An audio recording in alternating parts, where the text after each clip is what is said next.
ప్రియ శ్రోతలు, బాగున్నారా? రండి ప్రార్థన చేసుకుందాము. కృపాసత్య సంపూర్ణుడా మా పరమ తండ్రి, నీకు మా హృదయపూర్వకమైన కృతజ్ఞతలు. నిన్ను స్తుతిస్తున్నాము, మహిమపరుస్తున్నాము. నీకే మహిమా ప్రభావములు యుగయుగములకు చెల్లునుగాక. ప్రియ తండ్రి, మా శ్రోతలను కనికరించండి, వారి కుటుంబాలను ఆశీర్వదించండి. చిన్న పిల్లలకు ఆయురారోగ్యములు ప్రసాదించండి. వయోవృద్ధులను కనికరించండి. రోగులను ముట్టి స్వస్థపరచండి. ఆయా ఉద్యోగాలలో ఉన్న విశ్వాసులను బలపరిచి క్రైస్తవ గృహ నిర్వాహకత్వమందు వారికి విశ్వసనీయతను దయచేయండి. విద్యార్థులను ఆశీర్వదించండి. అవివాహితులకు వారి వివాహ ప్రయత్నాలలో మీ నడుపుదల సహాయం అనుగ్రహించండి. చెరసాలలో ఉన్న నేరస్తులకు మారు మనస్సు అనుగ్రహించండి. మా దేశమును, దేశ ప్రభుత్వాన్ని, పరిపాలకులను, అధికారులను ఆశీర్వదించుమని నేటి వాక్య అధ్యయనమందు మాకు మరిన్ని నూతన అనుభవాలు అనుగ్రహించి మహిమ పొందుమని మా ప్రియ రక్షకుడు, ప్రభువు అయిన యేసుక్రీస్తు వారి దివ్యనామమున ప్రార్థిస్తున్నాము తండ్రి. ఆమేన్. సోదరీ సోదరులారా, మనం దానియేలు గ్రంథం 4వ అధ్యాయం 19వ వచనం నుండి పాఠం ప్రారంభిస్తున్నాము. గత పాఠంలో నెబుకద్నెజరుకు వచ్చిన రెండో కలను గురించి చెప్పుకున్నాము. ఆ కల ద్వారా 3 ఫలితాలు కలిగాయి. 1, గర్వం దేవుని తీర్పునకు గురి అవుతుంది. సామెతలు 16:18. నాశనానికి ముందు గర్వం నడుస్తుంది, పడిపోవటానికి ముందు అహంకరించిన మనస్సు నడుస్తుంది. 2, తన ఆస్థానమందలి మంత్రజ్ఞులకు దైవశక్తి లేదని తేలిపోయింది. 3, పరలోకమందలి దేవుణ్ణి మహిమపరచడానికి దానియేలుకు మరొక అవకాశం దొరికింది. ఈ రెండో కల భావం వివరించటం ఆ సందర్భంలో దానియేలుకు అంత సులభమేమీ కాదు. నెబుకద్నెజరు అసలే ముక్కోపి. కోపాతిరేకంతో దానియేలును చంపినా చంపవచ్చు. ఒకసారి నాతాను ప్రవక్త దావీదుకు అతని పాపం చూపించాల్సి వచ్చింది. ఆ మనుష్యుడవు నీవే అని నాతాను ధైర్యంగా దావీదుకేసి వేలుపెట్టి చూపి ఖండితంగా మాట్లాడాడు. ప్రియ శ్రోతలు, వింటున్నారా? మనం చేస్తున్నది దేవుడు ఆమోదించినప్పుడు మన శత్రువులను గురించి మనమేమీ కంగారు పడనక్కర్లేదు. సామెతలు 16వ అధ్యాయం 7వ వచనం, ఒకని ప్రవర్తన యెహోవాకు ప్రీతికరమగునప్పుడు ఆయన వారి శత్రువులను సహా వానికి మిత్రులుగా చేస్తాడు. 19వ వచనం, బెల్తెషాజరు అనే దానియేలు 1 గంట సేపు అతి విస్మయము నొంది మనస్సునందు కలవరపడగా రాజన్నాడు, బెల్తెషాజరు, ఈ దర్శనము వలన గాని దాని భావము వలన గాని నీవు కలవరపడకు. అంతటా బెల్తెషాజరు అన్నాడు, నా ఏలినవాడా, ఈ దర్శన ఫలము తమరిని ద్వేషించే వారికి కలుగునుగాక. దాని భావము తమరి శత్రువులకు చెందునుగాక. తాము చూచిన చెట్టు వృద్ధి నొంది బ్రహ్మాండమైనది అయింది. దాని పైకొమ్మలు ఆకాశమున కంటునంత ఎత్తుగాను, దాని ఆకారము భూతలమంత విశాలముగాను ఉండింది. రాజా, ఆ చెట్టు నిన్నే సూచిస్తున్నది. నీవు వృద్ధి పొంది మహాబలము గలవాడవయ్యావు. నీ ప్రభావము వృద్ధి నొంది ఆకాశమంత ఎత్తయింది. నీ ప్రభుత్వము లోకమంతటా వ్యాపించింది.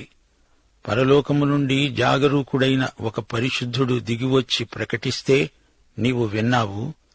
చెట్టును నరుకు, దాన్ని నాశనం చెయ్యి, గాని దాని ముద్దును భూమిలో ఉండనియ్యి. ఇనుము ఇత్తడి కలిసిన కట్టుతో 7 కాలములు గడిచే వరకు పొలములోని పచ్చికలో దాన్ని కట్టించి ఆకాశపు మంచుకు తడవనిచ్చి పశువులతో పాలు పొందనియ్యి. రాజా, ఈ దర్శన భావమేమనగా, సర్వోన్నతుడగు దేవుడు రాజగు నా ఏలినవానిని గూర్చి చేసిన తీర్మానమేదనగా, తమ వద్ద ఉండకుండా మనుష్యులు నిన్ను తరుముతారు. నీవు అడవి జంతువుల మధ్య నివాసము చేస్తూ పశువుల వలె గడ్డి మేస్తావు. ఆకాశపు మంచు నీ మీద పడి నిన్ను తడుపుతుంది. సర్వోన్నతుడైన దేవుడు మానవుల రాజ్యము పైన అధికారి అయి ఉన్నాడని తానెవనికి దానిని అనుగ్రహింప నిశ్చయిస్తాడో వానికే అనుగ్రహిస్తాడని నీవు తెలుసుకునే వరకు 7 కాలాలు నీకు ఈలాగు జరుగుతుంది. చెట్టు యొక్క మొద్దును ఉండనీయండని వారు చెప్పారు గదా, దానివలన సర్వోన్నతుడు అధికారి అని నీవు తెలుసుకొనిన మీదట నీ రాజ్యము నీకు ఖాయముగా వస్తుందని తెలుసుకో. రాజా, నా యోచన నీ దృష్టికి అంగీకారమగునుగాక. ఒకవేళ నీవు నీ పాపములను మాని నీతి న్యాయములననుసరించి నీవు బాధపెట్టిన వారి యందు కరుణ చూపిన ఎడల నీకున్న క్షేమము నీకు ఇక మీదట ఉంటుంది అని దానియేలు ప్రత్యుత్తరమిచ్చాడు. 27వ వచనం. దానియేలు మొదట రాజు కలభావం చెప్పటానికి తటపటాయించాడు. వైద్యుడు రోగికి వాస్తవం చెప్పాలి గదా. అయితే ఇది రాజుకు దుర్వార్త. ఇంతవరకు రాజు తన స్నేహితుడు, ఈ కలభావం విన్న మీదట తనకు శత్రువు అవుతాడు. ఏం చేయాలి? చివరికి దానియేలు ఉన్నది ఉన్నట్లు కలభావం చెప్పేశాడు. ఈ కలలోని చెట్టు ఎవరో కాదు, నెబుకద్నెజరే. ఇది వ్యక్తిగతం. ఇది అతని రాజ్యానికి సంబంధించింది. అయితే ఆ చెట్టు పూర్తిగా విసర్జింపబడదు. ఈలోగా 7 సంవత్సరాలు ఈ రాజు మృగంలాగా జీవిస్తాడు. తానెవరో, తన సంగతేమిటో అంతా మరచిపోతాడు. తానసలు మనిషిని అనే సంగతి కూడా పూర్తిగా మరచిపోతాడు.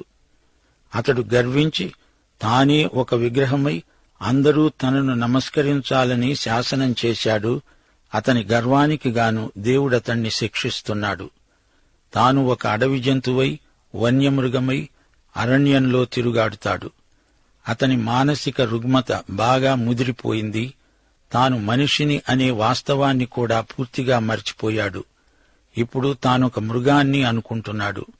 తన పేరు మర్చిపోయాడు. మానసికమైన జాడ్యం మరీ ముదిరింది. ఉన్మాదం ప్రకోపించింది. మానవత్వ లక్షణాలు కోల్పోయాడు. అన్నం కాదు, గడ్డి తింటున్నాడు. జంతువులలో తాను ఒక జంతువైపోయాడు. మొదటి నుంచి ఇతని ధోరణి అంతా నేను నేను నేను. ఇతరుల సంగతి అతనికేమీ పట్టదు. అహంకారం దురహంకారంగా మారింది. మానవుడు పశువైపోయాడు. ఇది విపరిణామం. యిర్మీయా 9వ అధ్యాయం 23, 24 వచనాలు. యెహోవా ఈలాగు సెలవిస్తున్నాడు, జ్ఞాని తన జ్ఞానమును బట్టి, శూరుడు తన శౌర్యమును బట్టి అతిశయింపకూడదు.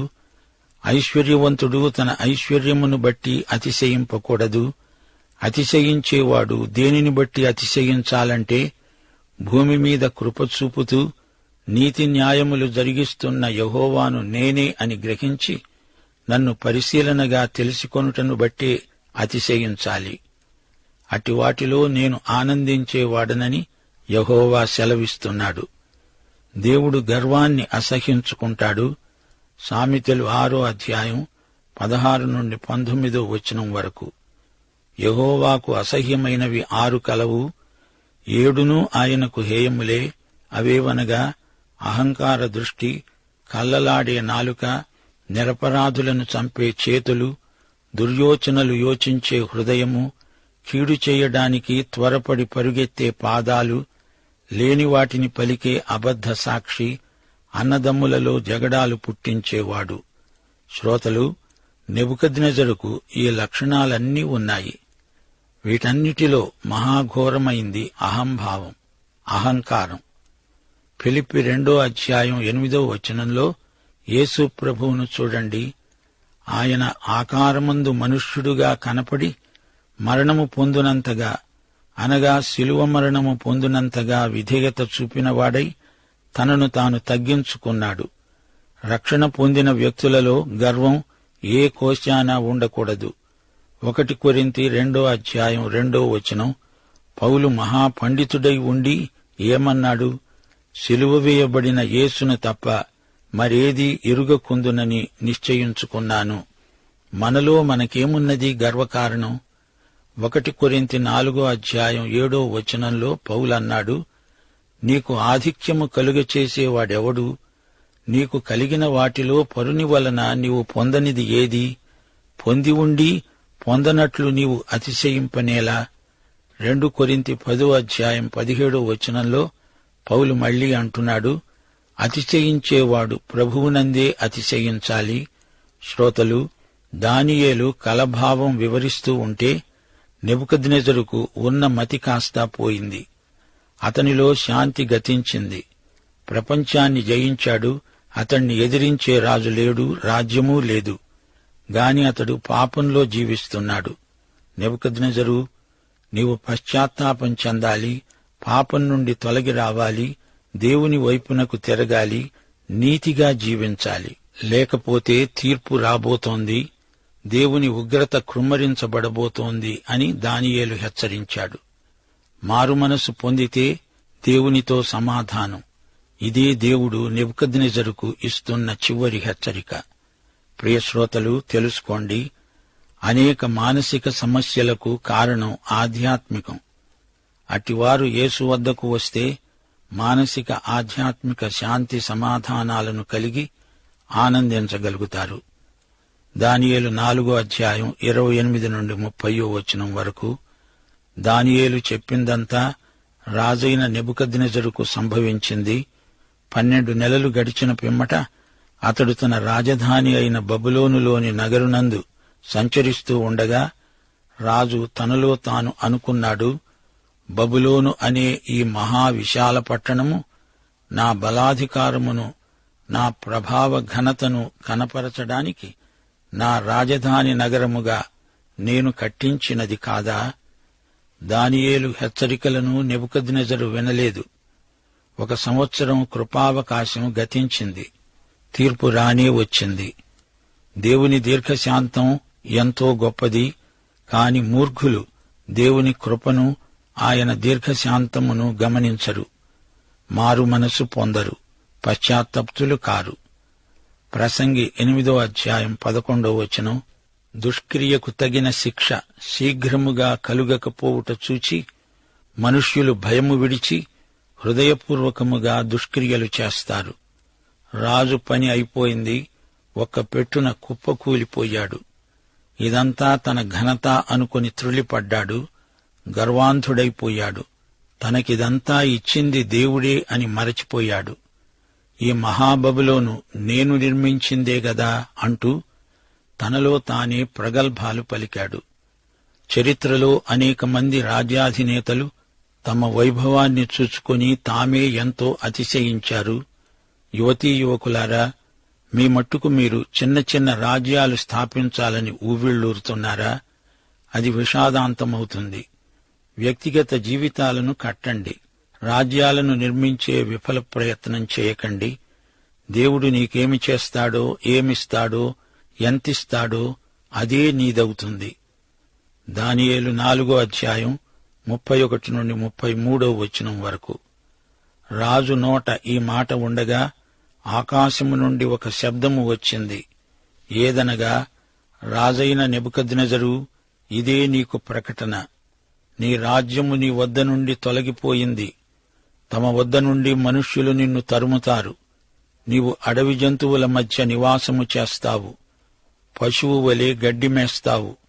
సర్వోన్నతుడైన దేవుడు మానవుల రాజ్యము పైన అధికారి అయి ఉండి తానెవనికి దానిని అనుగ్రహింప నిశ్చయిస్తాడో వానికే అనుగ్రహిస్తాడని నీవు తెలుసుకునే వరకు 7 కాలాలు నీకు అలాగే జరుగుతుంది. ఆ ఘడియలోనే అలాగున నెబుకద్నెజరునకు సంభవించింది. మానవులలో నుండి అతణ్ణి తరిమేశారు. అతడు పశువుల వలె గడ్డిమేశాడు. ఆకాశపు మంచు అతని దేహాన్ని తడిపింది. అతని తల వెండ్రుకలు పక్షిరాజు రెక్కల ఈకెల వంటివి, అతని గోళ్లు పక్షుల గోళ్ల వంటివి అయ్యాయి. నెబుకద్నెజరు రాజసౌధాన్ని విడిచిపెట్టాడు. అడవిలోకి వెళ్లిపోయాడు. ఈ వ్యక్తిని దేవుడు ప్రత్యేకించాడు. సహజ ప్రవృత్తి అతనిలో పూర్తిగా నశించింది. రాజ్యాన్ని పోగొట్టుకున్నాడు. ఇలాంటి పిచ్చివాళ్లను జనం తరిమేస్తారు, ఊళ్ళో ఉండనివ్వరు. అతని తీర్పరి దేవుడే. అతని శిక్షాకాలం ముగిసిన తరువాత దేవుడతనికి పూర్వస్థితి రప్పిస్తానన్నాడు. నెబుకద్నెజరు పాఠం నేర్చుకోవాలి. నెబుకద్నెజరు దేవుని చేతిలో ఉన్నాడు. జీవము గల దేవుని చేతిలో పడడం భయంకరం.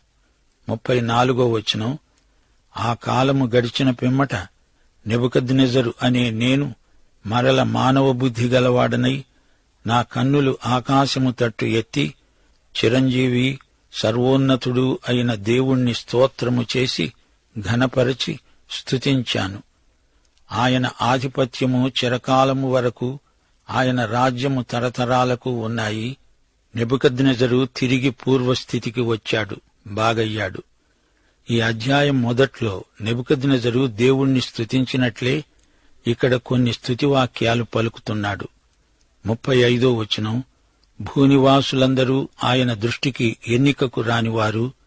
ఆయన పరలోక సేన ఎడలను భూనివాసుల ఎడలను తన చిత్తము చొప్పున జరిగించేవాడు. ఆయన చేయి పట్టుకొని నీవేమి చేస్తున్నావని ఆయనను అడగడానికి ఎవడూ సమర్థుడు కాడు. ఇప్పుడు నెబుకద్నెజరు గొప్ప పాఠం నేర్చుకున్నాడు. సమస్తమును నిర్వహించేవాడు దేవుడే. ఈ ప్రపంచం ఆయన స్వాధీనంలో ఉంది. తుట్టతుదకు నెబుకద్నెజరు దేవుని చిత్తానికి తల ఒగ్గి నమస్కరించాడు. 36, 37 వచనాలు. నెబుకద్నెజరు అంటున్నాడు, ఆ సమయమందు నా బుద్ధి మరల నాకు వచ్చింది. రాజ్య సంబంధమైన ప్రభావమును, నా ఘనత, నా తేజస్సు నాకు కలిగాయి. నా మంత్రులు, నా క్రింది అధిపతులు నా వద్ద ఆలోచన చేయటానికి వచ్చారు. నా రాజ్యము నాకు స్థిరపడగా నేను మరి ఎక్కువ ఘనత నొందాను. ఈలాగు నెబుకద్నెజరు అనే నేను పరలోకరాజు యొక్క కార్యములన్నీ సత్యములు, ఆయన మార్గములు న్యాయములు అయి ఉన్నవని గర్వముతో నటించేవారిని ఆయన అణపగల శక్తిమంతుడని ఆయనను స్తుతిస్తూ కొనియాడుతూ ఘనపరుస్తున్నాను. చూచారా శ్రోతలు, నెబుకద్నెజరు మళ్లీ మామూలు మనిషయ్యాడు. తిరిగి బబులోను రాజును అనిపించుకున్నాడు. అతని అధికారులందరూ తిరిగి అతన్ని చుట్టుముట్టారు, సలహాలు సంప్రదింపులు కోరుతున్నారు. ఇప్పుడు నెబుకద్నెజరు సజీవుడైన సత్యదేవుణ్ణి ఎరుగును. అందుచేత రాజ్య విషయంలో అతడు లేనప్పుడు దేవుడు ఎట్టి సమస్యలు రానివ్వలేదు. శ్రోతలు గమనించండి, దేవుడు నెబుకద్నెజరుకు 1 సంవత్సరం గడువిచ్చినా అతడు పశ్చాత్తప్తుడు కాలేదు. తన పాపాలలో కొనసాగాడు. అప్పుడు దేవుడు అతణ్ణి శిక్షించాడు. రాజు పాఠం నేర్చుకున్నాడు. అప్పుడు నెబుకద్నెజరు దేవుణ్ణి మహిమపరిచాడు. దేవుడు మనల్ని ఏ స్థితిలో ఉంచినా అది దేవుడు ఇచ్చిందే గనుక ఆయనదే కర్తృత్వం. అంతేగాని మానవుడెవ్వడూ దేవుని స్థానానికి తనను తాను హెచ్చించుకొని విర్రవీగకూడదు. దేవుని స్థాయికి హెచ్చించుకునే ప్రయత్నం చేస్తే మనిషి పశుతుల్యుడవుతాడు. ఇదే నెబుకద్నెజరు కథలో మనం నేర్చుకునే నీతి పాఠం. దేవుడు అహంకారులను ఎదిరిస్తాడు, దీనులకు కృప అనుగ్రహిస్తాడు. సామెతలు 3వ అధ్యాయం 34వ వచనం, అపహాసకులను ఆయన అపహసిస్తాడు, దీనుని ఎడల ఆయన దయ చూపుతాడు. ప్రియ శ్రోతలు, ఈ దానియేలు గ్రంథం 4వ అధ్యాయంలోని వాస్తవాలు మనం మరువరానివి. బబులోను రాజ్యం ఈ లోకరాజ్యాలన్నిటికీ సంకేతం. యేసుక్రీస్తు లేని రాజ్యం బబులోను రాజ్యం వంటిదే. లోకరాజ్యాలన్నీ బబులోనులాగే కుప్పకూలిపోతాయి. అప్పుడు యేసుక్రీస్తు వచ్చి తన రాజ్యం స్థాపిస్తాడు. నెబుకద్నెజరు గర్వం, ఉన్మాదం 7 సంవత్సరాలు కొనసాగింది. ఈ 7 సంవత్సరాలు శ్రమల కాలానికి సూచన. సంఘం ఎత్తబడడానికి, యేసు ప్రభువు రావడానికి మధ్యకాలం 7 సంవత్సరాలు. శ్రమలు, మహాశ్రమలు, యాకోబు శ్రమలు, ఉగ్రత కాలం అనే మాటలు గుర్తించండి. పాపపురుషుడు చెలరేగి అభిషిక్తునికి వ్యతిరేకంగా తన రాజ్యాన్ని స్థాపించాలని చూస్తాడు. పాపపురుషుడు అంటే అంత్యక్రీస్తే. అప్పటికి సంఘం ఎత్తబడుతుంది. మహాశ్రమల కాలంలో ఇశ్రాయేలు శేషిత ప్రజకు దేవుని కాపుదల ఉంది. 7 సంవత్సరాల శ్రమకాలం గడిచాక ప్రభువు వస్తాడు. జాగరూకుడైన పరిశుద్ధుని ప్రకటన ఇదే. పైనుండి వచ్చిన రాయి నెబుకద్నెజరు ప్రతిమను విరగ్గొట్టింది. చెట్టు నరికివేయబడింది. ఆ రాయి యేసే. అది పెద్దదై విశ్వవ్యాప్తమవుతుంది. అప్పుడు యేసు ప్రభు తన సంఘముతో వస్తాడు. వాగ్దానము చేయబడిన మెస్సీయా రాజ్యం వచ్చేస్తుంది. ప్రవక్తలు ప్రవచించిన రాజ్యం, విశ్వసనీయులైన దేవుని ప్రజలు కనిపెడుతున్న రాజ్యం. అపొస్తల కార్యములు 15వ అధ్యాయం 14 నుండి 17వ వచనంతో ఈ పాఠం ముగిస్తాము. అన్యజనులలో నుండి దేవుడు తన నామము కొరకు ఒక జనమును ఏర్పరచుకోవటానికి వారిని ఏలాగు కటాక్షించాడో షిమ్యోను వివరించాడు. ఇందుకు ప్రవక్తల వాక్యములు సరిపడి ఉన్నాయి. ఎట్లనగా, ఆ తరువాత నేను తిరిగి వస్తాను, మనుష్యులలో కడమవారు నా నామము ఎవరికి పెట్టబడిందో ఆ సమస్తమైన అన్యజనులు ప్రభువును వెదకునట్లు పడిపోయిన దావీదు గుడారమును తిరిగి కడతాను. దాని పాడైన వాటిని తిరిగి కట్టి దానిని నిలువబెడతానని అనాది కాలము నుండి ఈ సంగతులను తెలియపరిచిన ప్రభువు సెలవిస్తున్నాడు. పాఠం ఇంతటితో సమాప్తం.